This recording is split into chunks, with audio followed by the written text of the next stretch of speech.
Thank you for joining me today for another episode of the Healthy AF podcast. With me today is Dr. Gregory Kelly. Gregory Kelly is the VP of Product Development at Neurohacker and a naturopathic physician. He was the editor of the Journal of Alternative Medicine Review and has been an instructor at the University of Bridgeport in the College of Naturopathic Medicine, where he taught classes in advanced nutrition. Dr. Kelly has been published in hundreds of articles, or has published in hundreds of articles on natural medicine and nutrition, including more than 30 journal articles indexed on PubMed. And his areas of expertise include nootropics, anti-aging, and regenerative medicine, weight management, sleep, and the quantum biology of performance and health. Dr. Kelly, thank you. I appreciate you coming on. You are well-versed in everything that people have questions about as far as what they can do to prevent aging and age well. And this is, so I really appreciate you coming on. We're going to talk specifically about something you've developed that really helps all of us with that aging. But I want to thank you once again for coming on here. The topic at hand is that a lot of people, I think, have questions about, not quite sure what it is. They tend to mix it up with autophagy, and that's called senolytics. And so that's definitely an area of your expertise. Could you explain what is cellular senescence? Yeah. And why it's important to us as far in terms of aging? Yeah, would be happy to do that, Zane. And so I think maybe the best entryway into that is there's kind of two big frameworks or theories of aging. One has to do with the idea that we're programmed to age, almost like software that's out of date, right? Where once we're past reproduction. The other big idea is that we age because of damage accumulation over time. And autophagy, senescent cells, both are more in that damage, like aging as a result of damage accumulation. And the main difference would be autophagy has to do with repairing cells because there's some damage in them, so maybe mucked up proteins, mitochondria. And so what autophagy does is it's more of a recycling thing. It finds those damaged things, recycles them, and then puts the building blocks back to use again inside that cell. Senescence means a cell is no longer repairable. So a senescent cell, by definition, autophagy no longer would be as useful. It would be helpful to prevent a cell from becoming senescent. And so when you think of a senescent cell, there's really, I think the zombie metaphor is what is most commonly used. But like most healthy cells, one of the things they'll do is they'll make clones of themselves. So the cells live and die all the time. Average age of a cell might be, if you Googled it, you'd see 7 years. But what's actually very different tissue to tissue. So, muscle tissue, right? Which, since that's a passion of yours, a cell in muscle tissue might live more like 14 years. Heart tissue, it's actually about 4 decades. Liver cells, they turn over rapidly, like 1 to 2 to 3 years. So each tissue, cells are being born, living, doing all their jobs to keep us healthy, and then they're dying. And when they die, they would create offspring.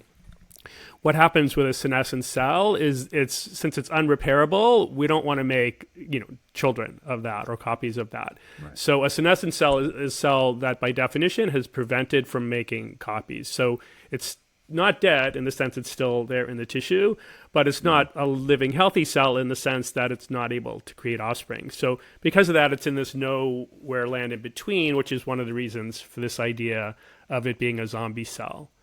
And the other reason that zombie metaphor is important is senescent cells secrete compounds into the environment surrounding them. Most of these things are inflammatory in nature, and they can change the behavior of healthy cells. In other words, they can take a healthy cell and turn it into a senescent cell. So that idea of being both not healthy, not dead, and then creating new versions of itself is why the zombie idea comes into play.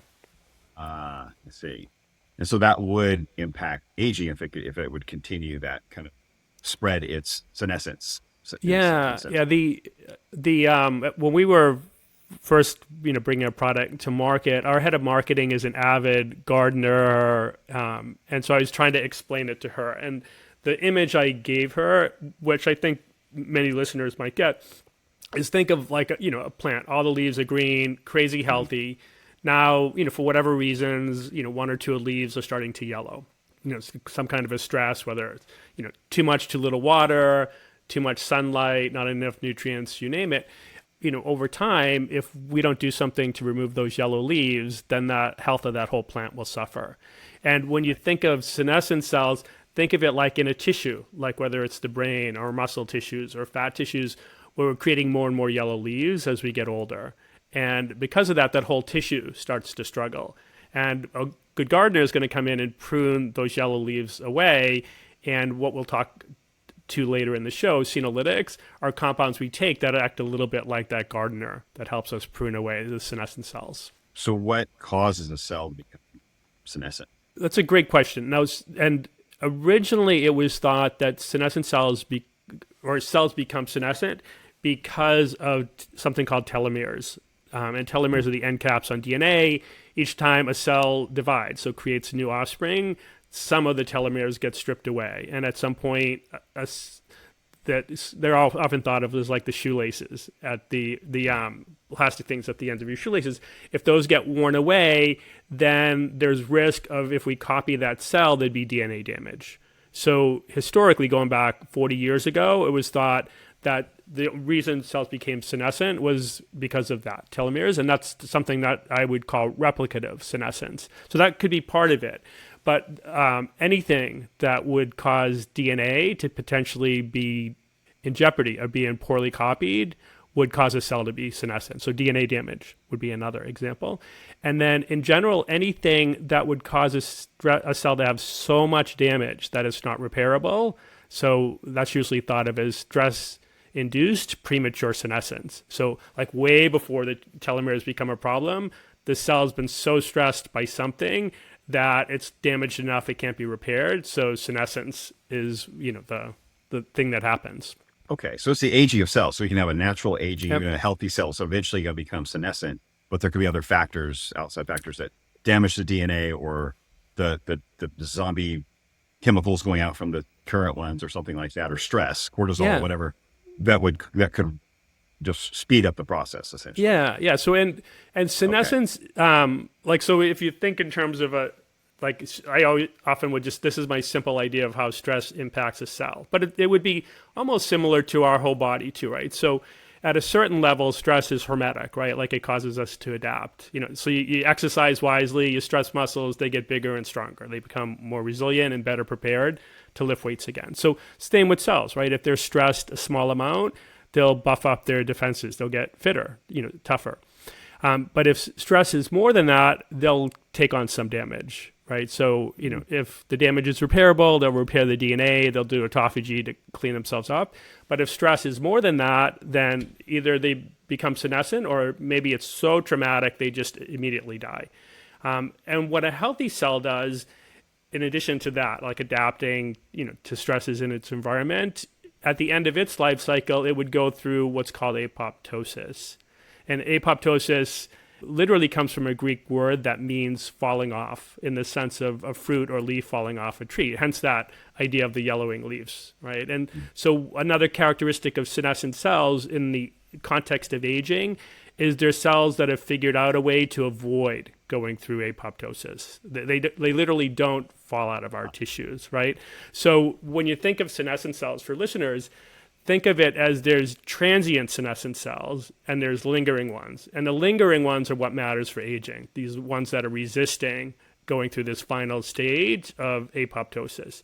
And what apoptosis means is a cell in a really organized way breaks apart into little bits. The immune system comes in and gobbles those up and then reuses those to grow new cells. And so when you think of, say, like a 25-year-old, super healthy, fit young person, they do some crazy intense exercise workout, they're going to make some senescent cells as a result of that. They'll make a lot of what I would call transient senescent cells that are going to come in and they're going to call in the immune system and other things to rejuvenate that tissue. But what happens in aging is, instead of these transient ones, an older person will do that same intense workout and they'll have an explosion of senescent cells, and then weeks later, they won't have been cleared out. They're still lingering in tissues. The clearing out is the apoptosis, and then because of the breakdown, then our body just naturally clears them out. So that's it. Apoptosis would be signaled through the mitochondria, I assume? Yep. It's mitochondria are very involved in apoptosis. Yep. Okay, so for whatever reason, they resist this. Is that a condition of the environment? Is that something that's external? Could be something external that would keep the cells from going towards, finishing with apoptosis, or just hanging out. I mean, what is it is there some determining factors in that would be influenced by our lifestyle? It's probably more age than anything. And the way I think of apoptosis, there's a whole bunch of proteins and then nutrient sensing and other networks involved in apoptosis. But at the end of the day, it's almost like a voting system, that there's like one group that says like, I'm in favor of apoptosis, and another group's like, nope, apoptosis not on the menu today. And the ratio of those proteins determines a cell's fate, whether they go through that or not. And these lingering senescent cells that accumulate with aging, the voting has happened in such a way that they're like, nope, we're just not on the menu. We're not going through apoptosis. And so that's the main thing. Like, that's why they linger, because the ability to go through this normal cell death process has just been outvoted. Wow. By the proteins. And then okay. Yeah. So there's internal signaling in the cell that really is just kind of out of our control to some degree. I mean, would exercise, I know you mentioned exercise, hard exercise could create some senescent cells. Would it be beneficial, or like sauna or anything like that? Would those be beneficial to clearing senescent cells? Is there something that we can do that kind of help those proteins make up their mind? Yeah.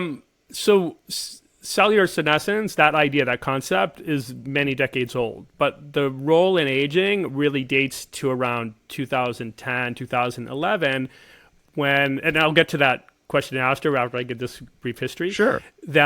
So researchers at, I think it was Buck Institute of Aging, but basically what they created these animals with a transgene, and a transgene is just a modified gene. But what the gene did is it was engineered to find markers of senescent cells and then cause those cells to be attacked by the immune system. And so what they found is, in those animals, they were way healthier and lived longer. So because of that, all of a sudden, it was already known that the senescent cells had something to do with aging, but all of a sudden there was this evidence that doing something genetically to remove them made a big difference. And so in 2015, scientists at Scripps Institute of Aging, Mayo Clinic, decided to see if there was compounds we could take orally that would cause senescent cells to finally go through apoptosis. And what they did at that point is they found compounds that were known to affect some of these proteins or the nutrient sensing pathways that affect them. And that became this idea of senolytics, compounds that we could take orally that would do it. And I'm giving the history lessons just to give the audience a sense of how new this field is, right? And senescent cells, there's no blood test we can do that would say, Greg has senescent cells, or this many senescent cells, Zane has this many, Greg's are in these tissues, Zane's are in these. The way scientists at, say Buck Institute or, Mayo Clinic, they would take biopsies and look. So since that's really hard to do, there's just a lot of unknowns. So your question, would saunas make a difference? Would exercise make a difference? Gotcha. Would calorie restriction? Many of those questions, the answer is maybe, but the research to figure that out hasn't been done because it's not easy to test for senescent cells. Not easy to track it or test it Gotcha. And so what would be known to date is exercise definitely seems like it does something to slow the accumulation. So exercise I would think of as more something that, because it's building that cellular resilience, just like our whole body resilience, it's making cells tougher so that when they are stressed, they're less likely to become senescent. But once something's senescent and lingering in the tissues and figured out a way to vote to stay there, I'm not sure that exercise would do it. But that question's unanswered. Sure. I mean, it would still be a great investment because we want to do whatever we can to minimize, first and foremost, the accumulation of the yellowing leaves. Right. So it's more on a preventative side, but there's nothing to say it actually impacts once they become senescent. And so the buildup of these senescent cells, I know you mentioned they put up chemicals that can create more rapid senescence. So it's almost like a snowball sense impact if we're not clearing these senescent cells. Yeah, absolutely. It's like it's very much, if you were picturing, instead of like a line going up over time and kind of a straight slope, it's an escalating curve. That's just and it's because of three things really. One is the zombie effect, right? Senescent cells can make other cells senescent. One is our immune system's the backup plan, always to get rid of any kind of stress cell. And as we get older, the immune system also ages and gets less competent, less good at finding stress cells of all types. And then we just, for some reason, seem to make more of these as we age. And that maybe goes into that idea of programmed aging, right? We're just programmed to make more senescent cells over time. So because of that combination of things, it's very much what you said, that snowball rolling downhill, just, accumulating faster and faster over time. I see. And that would turn into, is it something if someone had a buildup of senescent cells, so rapidly increasing senescent cells, what would that, are there some physical signs of that, or would something feel? Is that like an arthritis or inflammation, or will we see it in skin, or, what does that manifest into as far as our daily life? Yeah, so that's a great question. So one of my, I guess, a study I enjoyed, discovering and reading about was they took senescent cells and basically put those in the joint tissue of younger, these are, usually there's a mice or rat studies, and it created arthritis in those young animals. And kind of think of what's like in our joints, we always have a layer of stem cells that, we're doing things to stress our joints. Those cells get, die off, stem cells make new ones. It was almost like the senescent cells created a layer over top of the senescence, or over the stem cells, so they couldn't, do their reparative job in these animals. So almost all the studies on cellular senescence and the buildup of senescent cells and what they do for health have been done in animals. But really, almost any tissue you can imagine or think of that has an age-related decline in function, senescent cells have at least been linked to contributing to that. So whether that's cognitive decline, issues with joint, it's called anabolic eyesight. What's often thought of as anabolic resistance, right? Like our muscles no longer responding as anabolically to things like weightlifting or like an adequate amount of protein. That anabolic resistance. It's been a couple animal studies on that so far, and senescent cells don't only play a role in developing that, but when senolytic compounds have been given in those animals, it reverses a lot of that anabolic resistance. It makes the muscles function much more like younger muscle tissue. Metabolic type things. So senescent cells accumulating in fat tissue secrete a lot of the things that cause what we would think of as metabolic syndrome type of issues. So you can skin would be another one. So so really anything with cells. Anything we think of. It's cellular. So this is like everywhere that we have cells, which is everywhere, it's going to be impacted by these senolytics. It sounds like there's not an organ function or anything that you haven't, that doesn't touch, because it's just the natural age progression of any cell, regardless of its, like you mentioned, there's different ages or turnover rates of every type of tissue, but they're all going to be subject to senescence. And there was, I think when I was, I'm pretty sure like one of the old time naturopathic doctors would have said something like this when I was a student back. I started my naturopathic degree 30 years ago. The health of our tissues and organs is a result of the health of the cells in those, right? And it's why I like that analogy. Zombies is a good analogy, but that visual of a plant, right? That, if, one or two yellowing leaves, that plant's going to do fine. But, if a third of them are yellowing leaves, that plant's now going to be in a world of hurt, right? And and so, the way I think of it is a threshold effect. Like it would probably be natural to have some low amount of senescent cells, no matter what our age, in many tissues because of stress, right? Like, too much exercise but they're turning over quickly, right? They're being pruned away.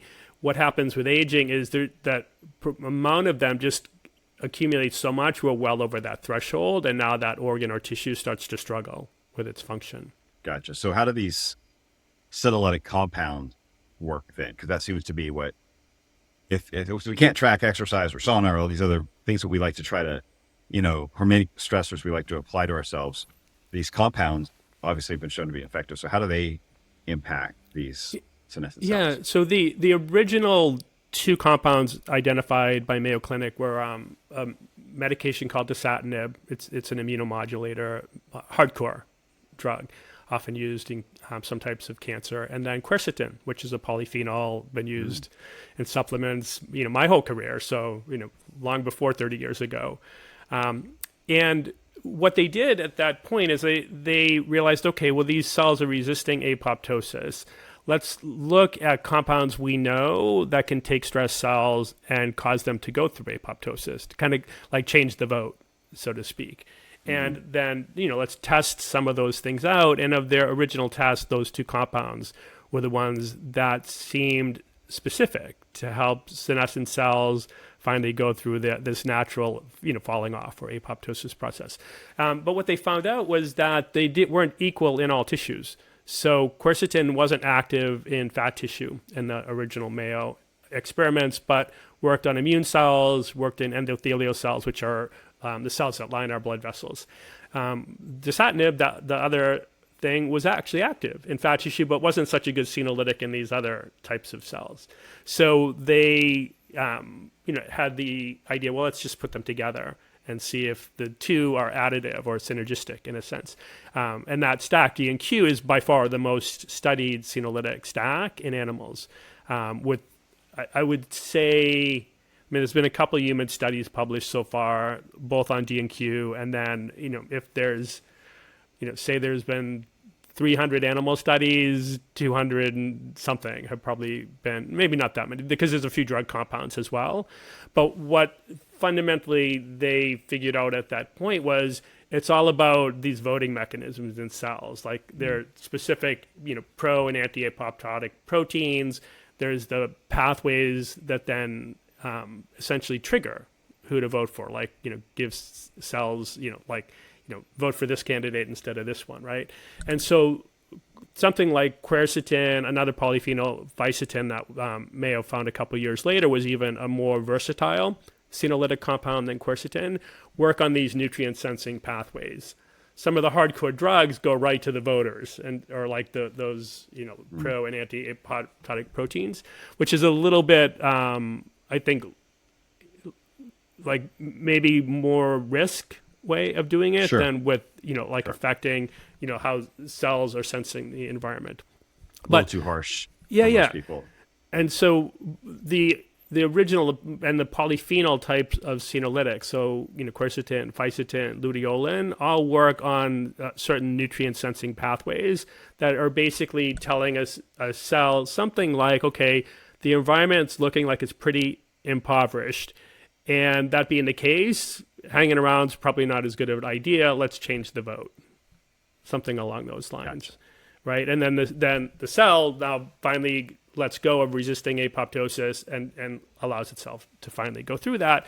And which is kind of at a cellular and organ system level super cool, right? Because it's now can be reused, right? And, so it has a little bit of that, what's sometimes thought of xenohermetic, right? Like we're, reading the environment and forecasting stressful things from compounds that we eat. But these senolytic, like fisetin, the dose being used is 20 milligrams per kilogram, which fisetin would be found in strawberries. Like if you Googled it, you'd see, fisetin's in strawberries, but you'd need to eat a lot of strawberries to get that amount of fisetin. And I think it's that signal that cells are getting that, the only time maybe evolutionarily I would have ever seen this amount of fisetin is when famine was happening and someone was eating leaves and bark or anything to put in their stomach, right? Because polyphenols always accumulate, they're plant defense compounds, so they accumulate at the part of the plant that most touches the environment, and often a part we don't really eat much of because polyphenols taste bad. So anyways, that's like when you think of that category of senolytic compounds, that's how I think of them. They're really sending a really strong signal to the cell that, environment's looking pretty tough.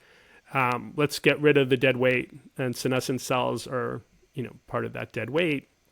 And then there's other compounds like piperlongamine it was actually the second plant-based senolytic compound found after quercetin, and it's from a plant called long pepper, which is a relative of black pepper. Both were used along with ginger. That combination, black pepper, long pepper, and ginger, are a really common combo in Ayurvedic medicine. And but piperlongamine's only in the long pepper. It's not in black pepper. And that works in a completely different way. That mimics, in a sense, some of the things that the pathways more that dasatinib works on.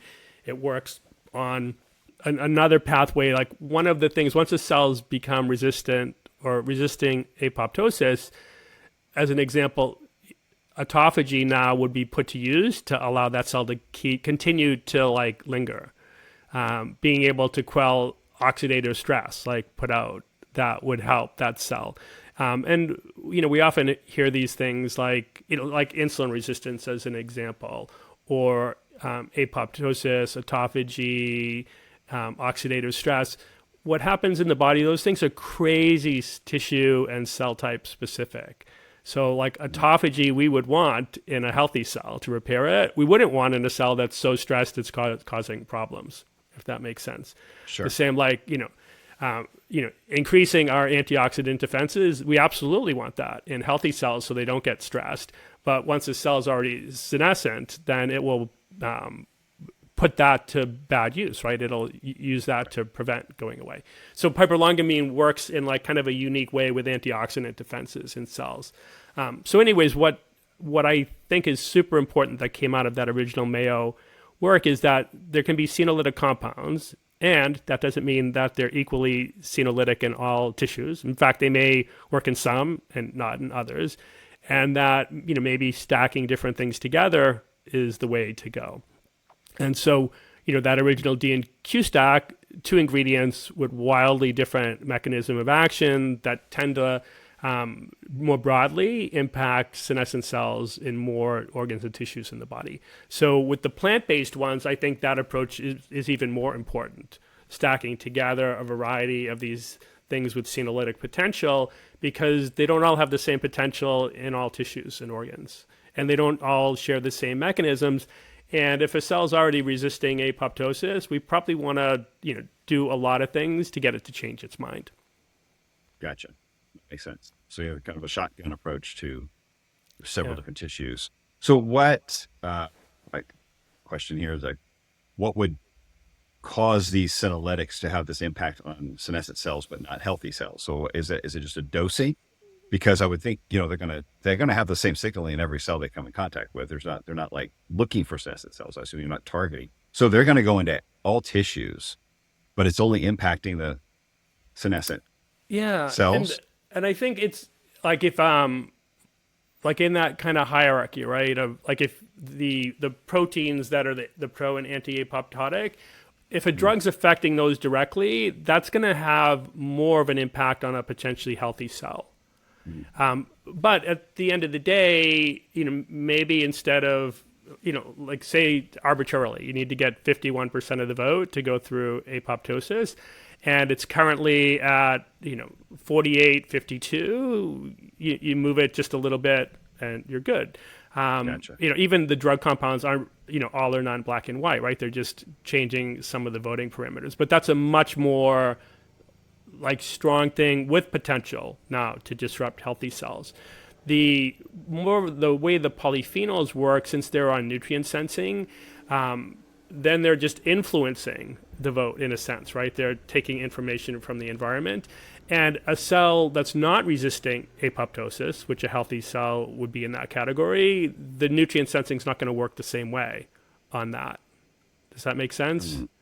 Right? Like they're gonna be doing things for the lingering cells that, like fisetin as an example, tends to help healthy cells be like upregulate autophagy and improve antioxidant defenses and do all these things to make a healthy cell less likely to become senescent.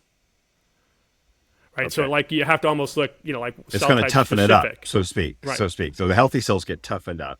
The weaker cells just get nudged towards apoptosis, essentially. Yeah. Yeah. Okay. That's exactly how I would think about it. Okay.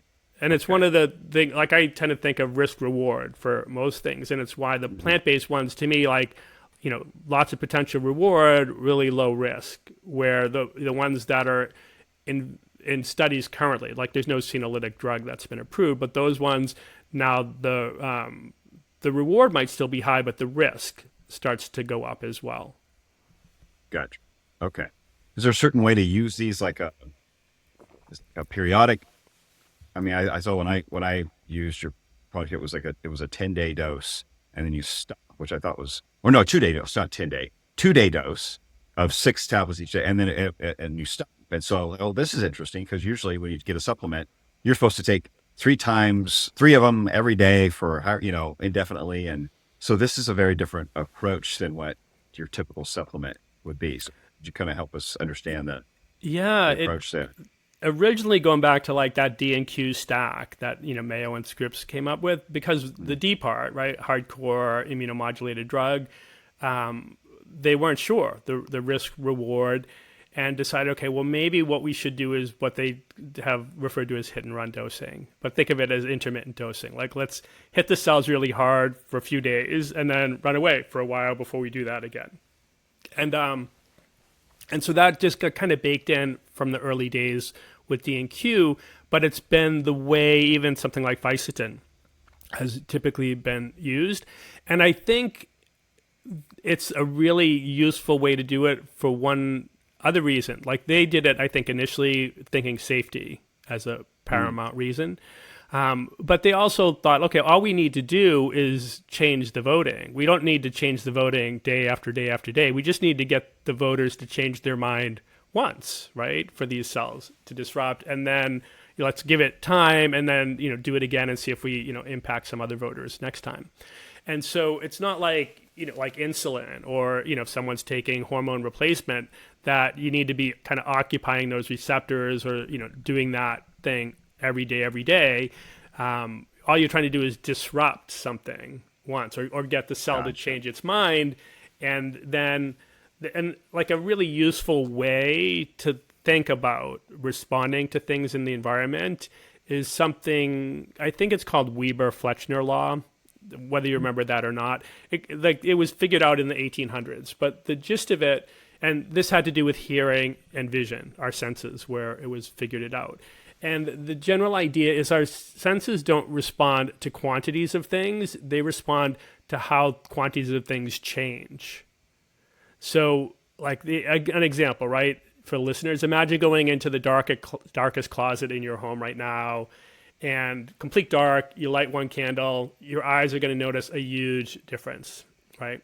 Now imagine you go into that same closet, there's 99 candles lit, you'll light one more, like big whoop, right? Maybe you didn't notice anything. So one candle is meaningless. One candle on a completely dark background, that's a big thing. One candle in a well-lit room, that's a nothing burger. And so whenever you think of like something like insulin, right? Insulin resistance has a lot to do with that idea of proportional change, right? So like a muscle tissue that's responding, that's really sensitive to insulin, the amount of insulin in the blood or surrounding that tissue is going to be, maybe 5 candles worth. Insulin resistant person, maybe it's, 15 candles worth. And since you need to create proportional change, right? Like, say, like, response to a meal is 20 insulin. Like, that's a 4-to-1 ratio when you're insulin sensitive. And it's not even a double of that when you're insulin resistant, right? So because of that, the tissue doesn't respond to insulin, even though the quantity of it's higher. Does that make sense? It so does, yeah.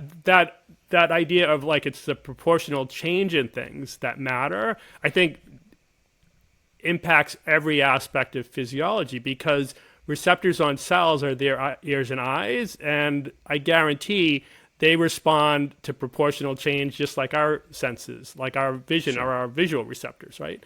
Our hearings, like that principle has to be wired all the way through the same. And so if, like, getting back to why I bring this up, they say instead of doing 20 milligrams per kilogram of fisetin. So, for me, that's about, 1,500 milligrams of fisetin all at once. I say, no, instead of doing it just 2 days and then taking a break, I'll just spread it out. I'll do 100 milligrams every day for the next 2 weeks. There's not anywhere near the same proportional change. And I mentioned like these polyphenols especially are working on cell nutrient sensing pathways, right? Like, so it's them responding to a big change in the environment that matters. So for listeners, that's another reason that I think the hit and run dosing is important, because we're really trying to create that massive change like that, like walking into a dark closet and lighting a candle, not walking into one that's well lit and then, I'll just light another candle and think that's going to create the same response. Right. It's enough to trigger a response for that in that moment. Yep. When we become resistant to or used to it, it's like, nothing's changed. Why should we change our essentially? Yep. So, okay. So then really when should people start thinking about using senolytics, or thinking about like what point in their life are they, where they're more at risk from senescent cells than not? Yeah. So in terms of, when they're going to be massively impacting function, that's going to track with age, right? There's some people that age more in dog years, right? So for them, maybe it's impacting them at a younger age, but there would be a general truism. And that's, if we want to get to an older age and still have, an ability to live more life our way, like still, be really functional, we typically need to start doing things as an investment in that health way earlier, like almost like our financial health, right? You're better off starting to think about that in your 20s than waiting until you're already 60. So I think of the senolytic compounds a little bit similarly, but the investment you need to make when you're say 30 might be, I'll just do like senolytics once a quarter or once every 6 months, right? Like just like a small investment, because the likelihood that they're above a threshold that's causing an issue really low. But maybe it's worth pruning a few of them away every once in a while.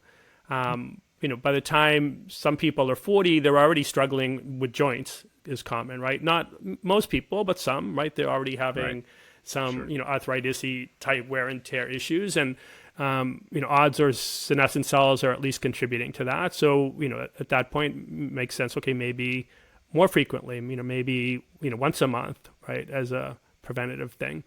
Or, to prune things away enough that you dip below that threshold and keep the senescent cells below that. As you get older, and especially if issues are more prevalent, then I think something more like, 2 days, maybe 2 weeks off, 2 days, maybe 2 weeks, like maybe that becomes, a better protocol. But the default that at Qualia we always go with is once a month. And typically by mid 30s to early 40s, that's a good routine to take. I'm my early 60s. I still do that rhythm myself. But in our studies, when we recruit people already with, let's say, like joint issues, then we'll at least for the first three cycles of doing it a little bit more frequently, just to try to really get those cells below the threshold where someone can be more comfortable quicker. Right. Now, you guys had a study with your senolytics, correct? Yeah, we've published your own study. Yeah, we've done.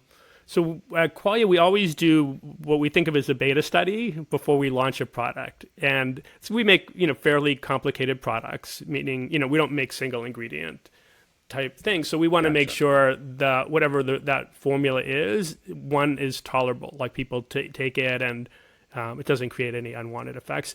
And then we'll always figure out something that we care about to see if it moved the needle in that as well.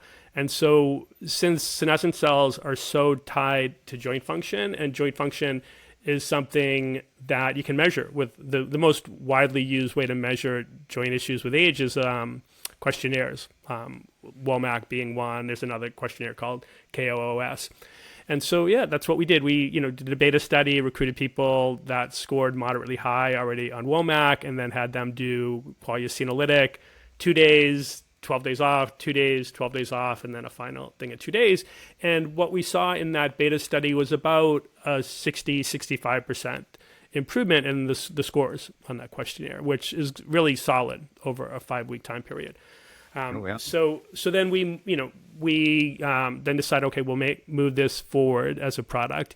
And when we first got some of the product, we then used another questionnaire called the SF36, which is a general health and wellness questionnaire with subscales for things like general health, energy, emotional well-being, things like that. And we did another beta study or pilot study on that.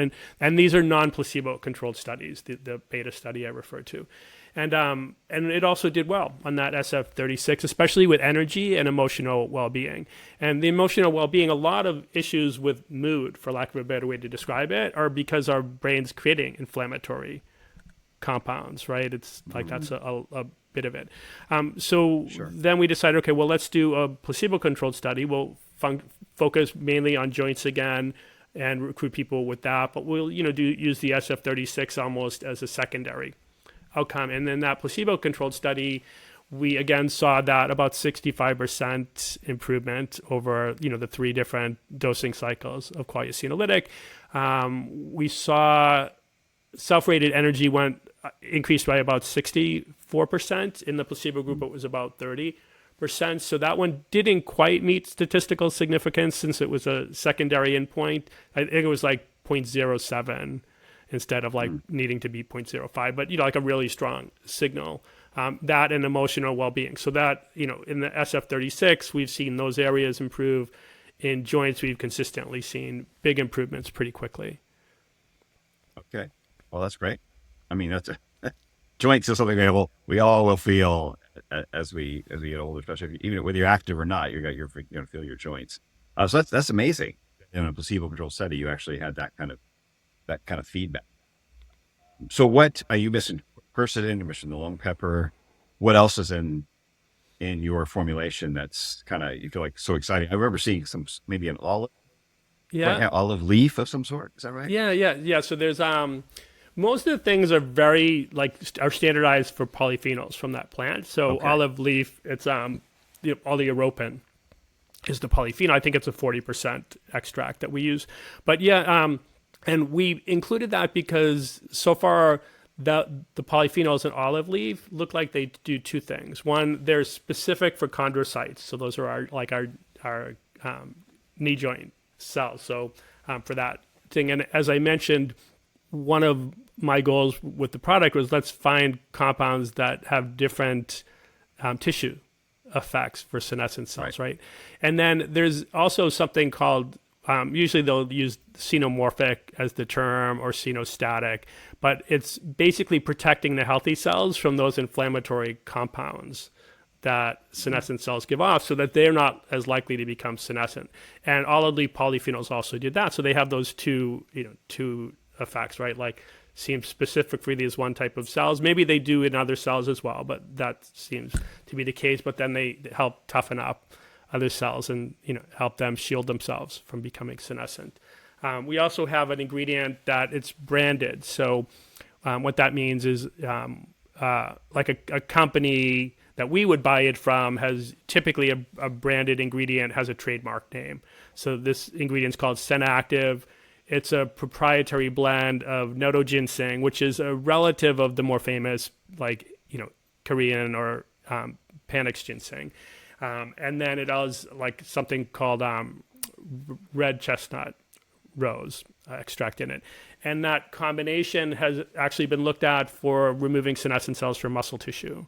So, we wanted to make sure muscle tissues had support, and that was one of the few things that so far in research has helped remove senescent cells from muscle tissue. And that ingredient, the company that we buy it from, that has branded it and studied it, has been very focused on giving that ingredient before exercise and measuring response. So it does seem like something with a little bit of an impact also on exercise performance. But we're using it more specifically for that role in helping with senescent cells and muscles. Wow, that's fantastic.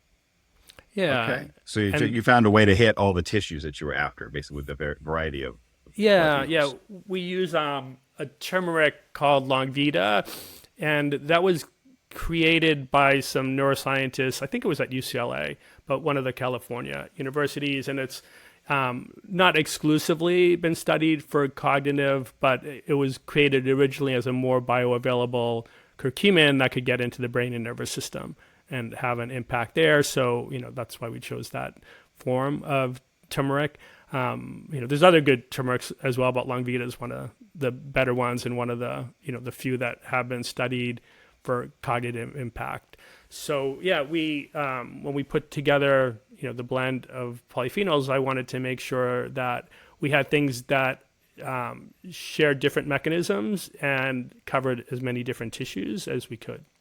Yeah, I mean that's a lot of thought, a lot of time put into this. Obviously, that's what you guys do, and you're known for it. But that's, I think, a fairly unique product. It seems like that you've developed here, pretty amazing. So you've been kind enough to extend an offer to my listeners. Actually, any qualia order they make, but 50% off. Use code Zane. I'll put the link in the show notes, as well as your study. I'm going to include your placebo controlled study in the show notes if people want to take a closer look at that.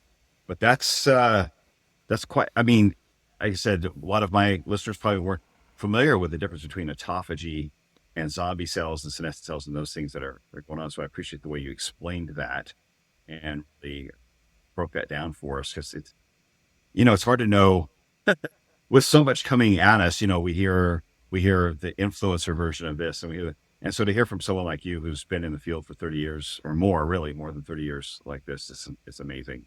I appreciate you taking the time to come on and help us understand something that's can get fuzzy for most of us out there, just trying to see what can we do as we age. So it's really appreciate you. Oh, my pleasure, Zane. It's been great. You had, really on the money questions, so thank you for that. Oh, well, tried. But just the questions I think that people would want to know with like, what does this come down to? How does this impact me?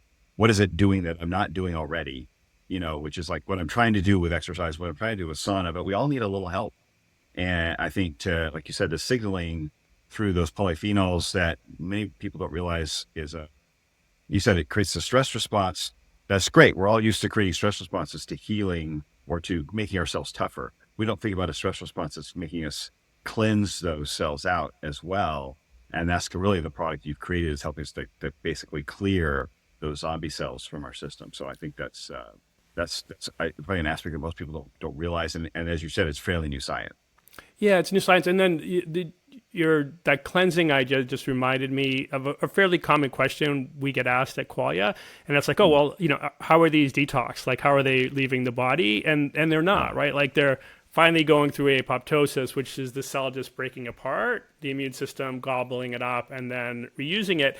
And so, again, going back to that plant idea, right? Like, the leaves fall off the plant into the soil and get, recycled and reused to promote more growth. So, we don't see detoxy types of reactions because detox isn't actually what's happening, but it is a cleansing of sorts that goes on.